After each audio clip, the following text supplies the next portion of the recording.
Health alert! Health alert! Health alert!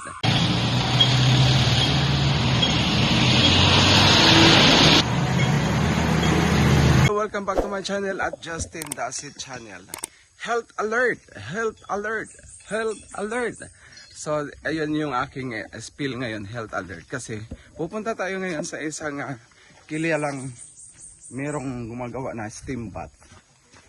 At ang ipa-steam bath namin ay isang pasyente na inatake na isang heat stroke. Mild stroke lang naman, pero kailangan ma-therapy siya para bumalik yung dating lakas at kakisigan ng katawan, dahil kailangan dito sa probinsya ay malakas sa pangangatawan para magampanan ang araw-araw na hanap buhay. Kaya naman ready na kami. Oy, ready na ang top down. Top down ang tawag nito. Siyempre si Rosie uli. Ayan, sikat na sikat si Rosie. Top down. Ang tawag nito top down. Up and down. Pero ang tawag niyan ay sidecar. Side ng car. Di ba? Mas sosyal. Tayo ngayon nakasasakay ng sidecar para pupunta doon sa isang steam bath doon sa Tampakan. Kilala daw yan na steam bath. At parang may hilot pa nakasama. Kaya naman sa Cebuano tuob. Ay, tuob ba yan? Tuob. Sa Tagalog ay gayuma. Joke lang. Basta yun, pinapasok siya sa mainit na lugar. Tapos mayroong kumukulo. Yung steam papaligo sa kanya, kaya steam bath. Okay, pinaliwanag pa, di ba? Common sense na lang, boy. So ayun, ready na sila. Ayan, one big happy family. Yan yung pa-steam bath natin. Wala kang jacket? Meron siya yung heat stroke. So meron siyang mild stroke dito sa kaliwa na side. Pero naigagalaw niya na. Normal na rin yung kanyang pananalita. Kaya naman, kunting pag-iingat, kahit hindi ka kumakain ng masasarap na taba-taba. Pero dati na siyang may high blood, nag-trigger lang sa mainit na klima. Kaya ayun, one day isang araw, atake. Kaya ready na. Kami ay bibiyahe ng isang oras, boy. 30 minutes. 30 minutes na biyahe. At kailangan ganyan yung wala kang ganun. Okay. Ay, yung jacket ko pala. Okay, ready. 1, 2, 3. So ready na tayo. Naka-get up na tayo kasi mainit. Kailangan proteksyonan ang dapat proteksyonan. Hindi lang sa magiging itim ka or mangingitim ka, kundi sa dulot ng sun rays, proteksyonan ang balat sa cancer. So, yan tayo. Dahan-dahan bigla lang dahil malayo-layo kaya ito yung bibihiin.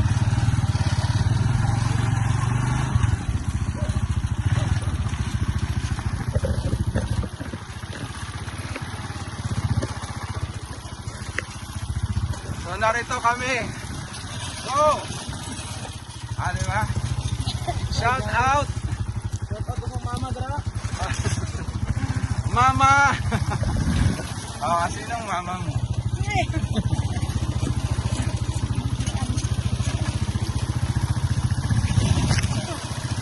Ayun guys, marami kaming nyugan. Marami silang nyugan. Kanila yan. Tapos marami din silang papaya. Ang ingay naman ang ubo mo. Di ba pwedeng pigilan? Joke lang. Tayo ngayon ay nasa Malta na. Ano yung barangay Malta na? Barangay Malta na sa Tabato agad.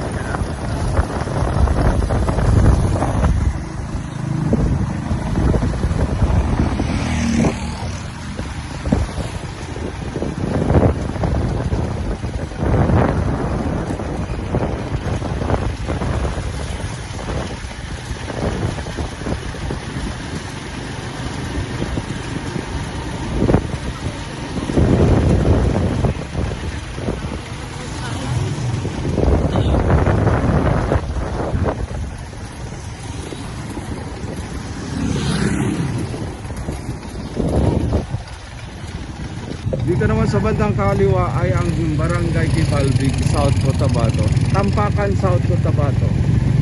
Bale, town siya ng Tampakan. Ang Maltana at sa Kipalbig.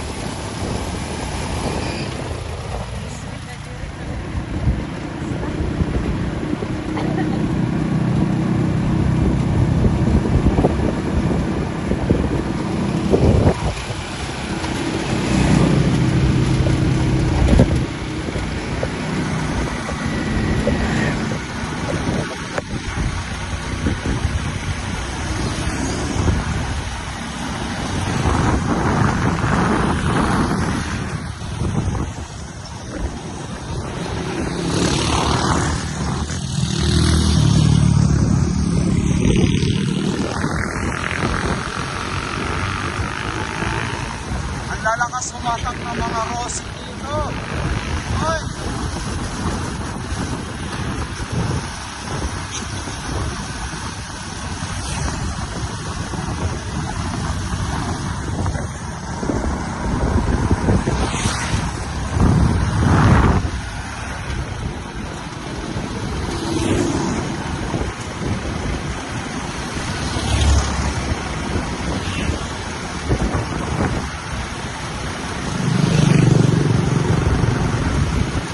So, papasok na tayo sa area ng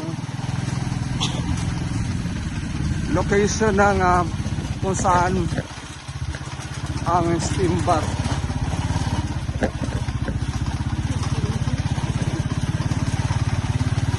So, marami-rami daw ang nagpapa-steam bath dito.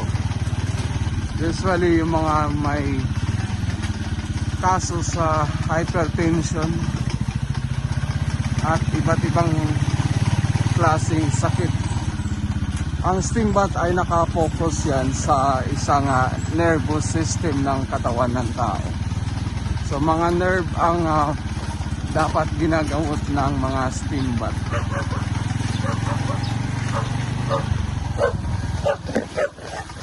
Siguro malapit na tayo. At nandito na nga.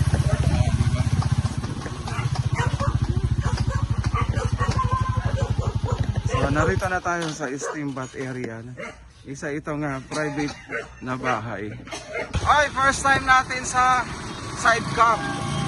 Ay, shout out! Sarado na.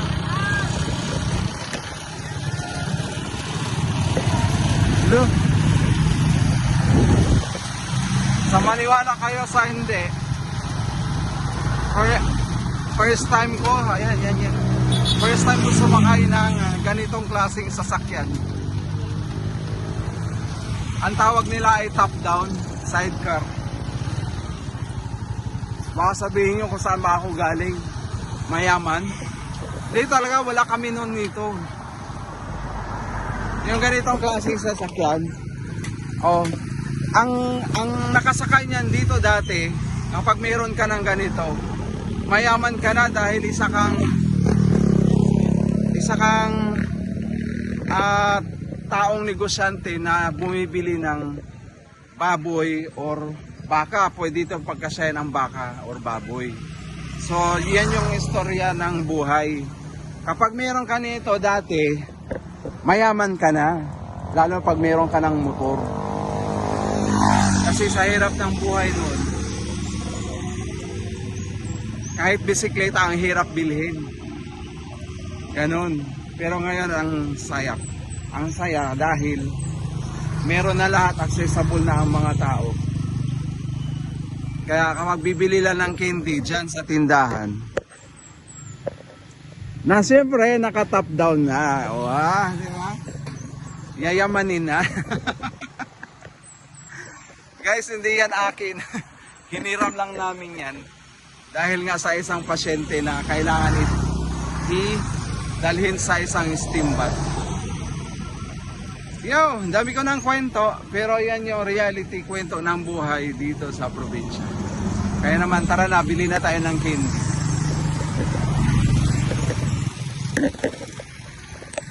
Kapag may tindahan ka rin dati, mayaman ka na. Kasi meron kang tindahan. Oh, di ba? Ngayon, ordinaryo na lang. So, hindi lang candy ang binili natin. Bumili din tayo ng numero. Numerong magbibigay sa atin ng kayamanan. Good luck sa atin. Tumaya tayo ng 3D at saka 4 digit. 3 digit at saka 4 digit. Bali, second time ko ito na pagtaya. Since birth. Wala namang ganito dati. Sweepstick meron. Ang tanda na nun. Yo, so balik na tayo doon sa ating pinag-steam bath na area. Oh, lang biro guys ha. First time ko talaga to na sumakay ng top down ang tawag. Shout out sa ating piloto.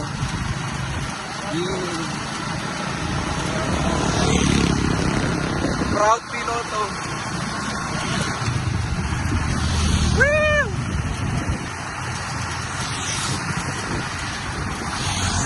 Anong meron? Anong meron? Shout out. Ang puta ka.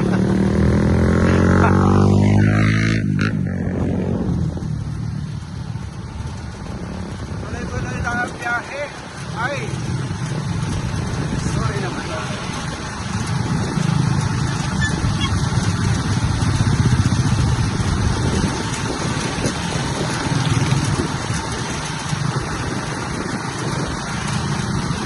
Salamat sa bisita. Parang Malta na.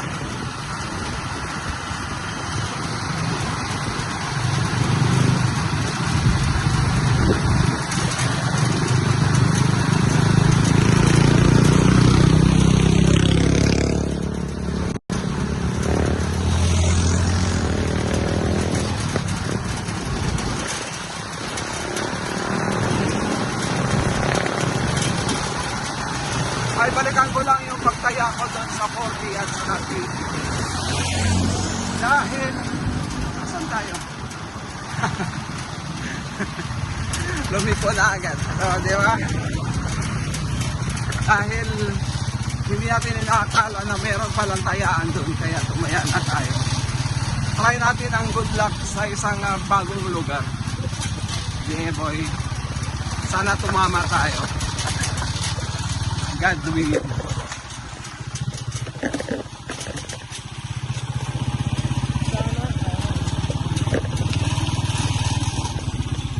Tumaya ka rin, di ba? Oh, di ba? Dalawa kami tumaya, guys.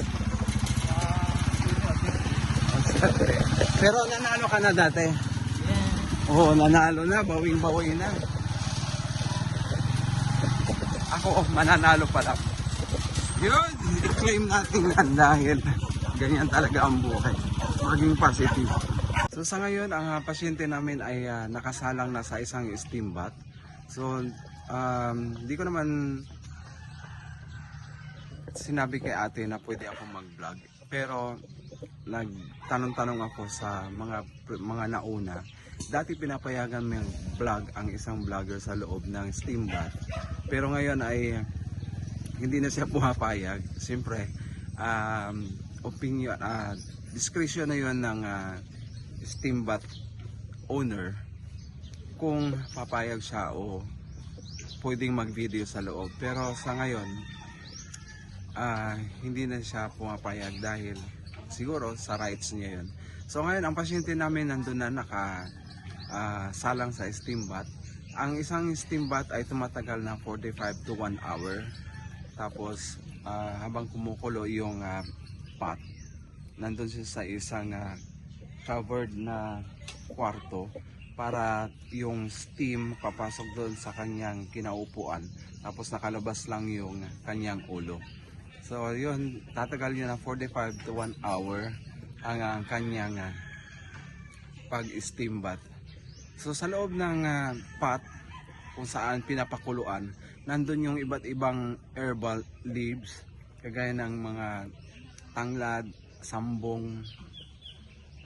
Alamin ko pa mamaya kung ano yung iba pang mga dahon na ginagamit nila sa pang-steam bath.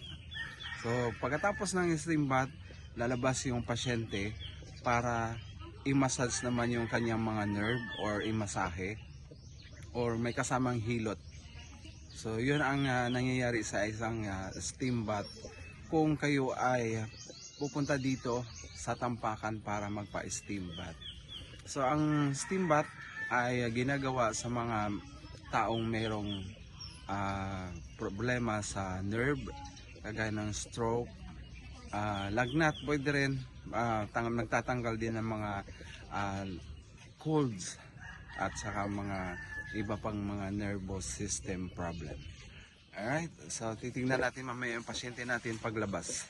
At sa pagkatapos ng isang oras, dito na ang ating pasyente. Ay, nakangiting tingiting tagumpay. Ayan, kaway-kaway. Tapos uwi na kami dahil tapos na ang kanyang steam bath. So babalik ka pa ba? Pagkatapos? Mga ilang session pa? Isa, dalawa? Ano ba totoo? It depends. Yan ang totoo. So yun, kami ay babalik na doon sa kanilang residente. At babalik pa sila sa panibagong steam bath. Siguro isa, dalawang beses. Yun! Let's go! Agawi din. Let's go! Sa go!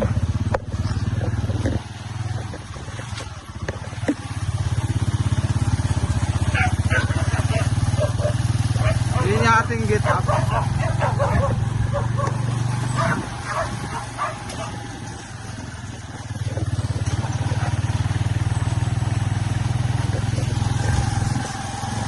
Titingin-tingin tayo kung meron tayong makitang young pork. Try natin ang young pork. So dumating na kami. Pero alis ulit. Ako naman dito sasakay. Andun na yung pasyente namin. Ayan o, yun. Pero kailangan namin isoli yung may-ari. Kailangan namin isoli sa may-ari ang sidecar.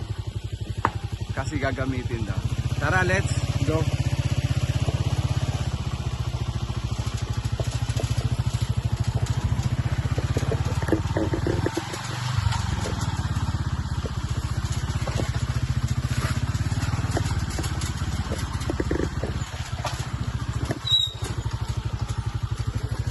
Hoy, dahan-dahan bigla.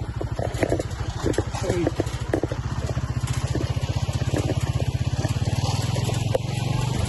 Yeah.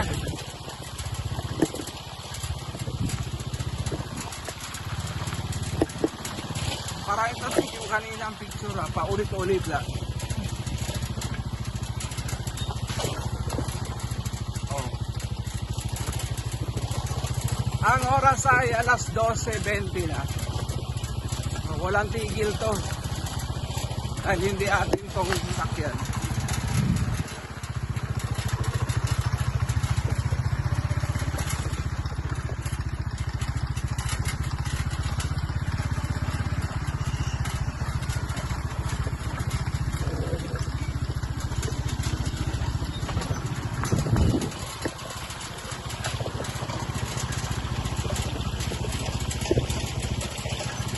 Kakanan, kakaliwa. Kanan. Oo. Too, wala. Dito tayo sa kabilang wrong turn. Malapit na tayo sa may-ari ng sidecar.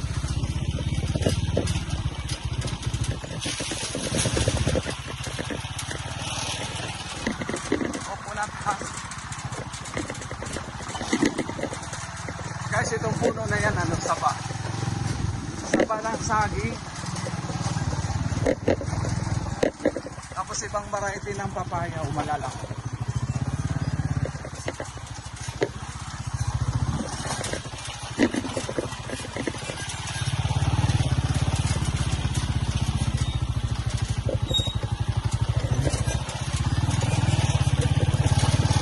Yun,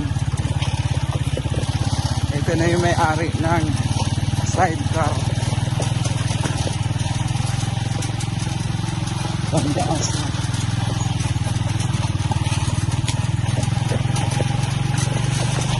Walang NPA dito, tay. Tinulay na ang mga NPA. Yeah! Oy, sasalubong! Kamag-anak, makita ba't mo ako sinasalubong? Yeah! Yeah, nandito na kami. So, nasoli na nga namin ang sidecar. Uwi na kami. Gamit ang Rosie.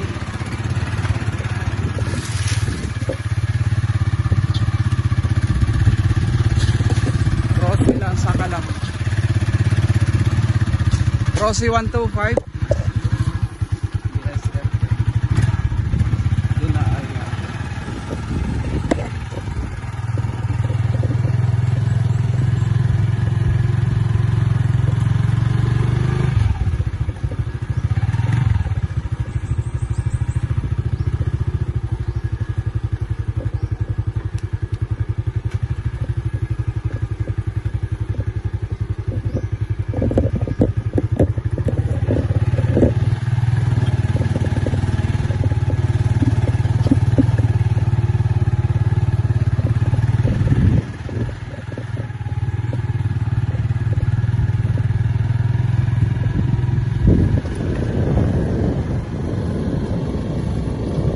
lawak ng kalupaan.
Wala sa kumpara.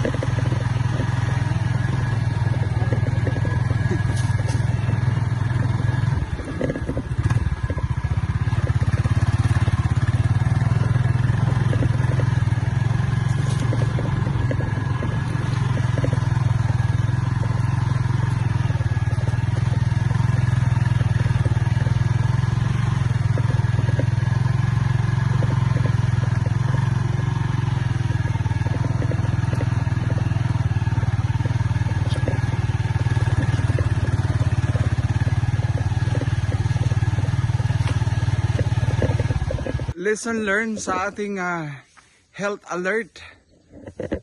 Kapag meron ka ng hypertension or high blood pressure, so kailangan na mag-take care sa ating mga katawan dahil yun ang ating puhunan. At kung ikaw ay diagnosed na high blood, dapat mag-ingat na sa ating mga galaw. Kung hindi man sa ating mga kinakain, or sa ating pagmanis ng mga stress. Dahil ang stress ay isa sa mga pangunahing magti-trigger ng ating high blood. Plus ang weather natin, since ngayon ay tag-init at papasok na si El Nino. Pagdating ng mga alas 10 o alas 11, kailangan na nasa lilim na tayo, bawal na ang gumalaw-galaw. Pero dito naman sila ay mga magsasaka. So, kailangan nilang itawid ang kanilang araw-araw na pamumuhay, araw-araw na paglabanan,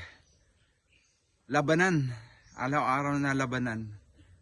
So, kailangan mag-take care. Inom ng tubig. Kung may mga maintenance, uminom muna ng maintenance. Usually naman sa umaga ang mga maintenance na tablet. O mga losartan dyan, mga fans ng losartan.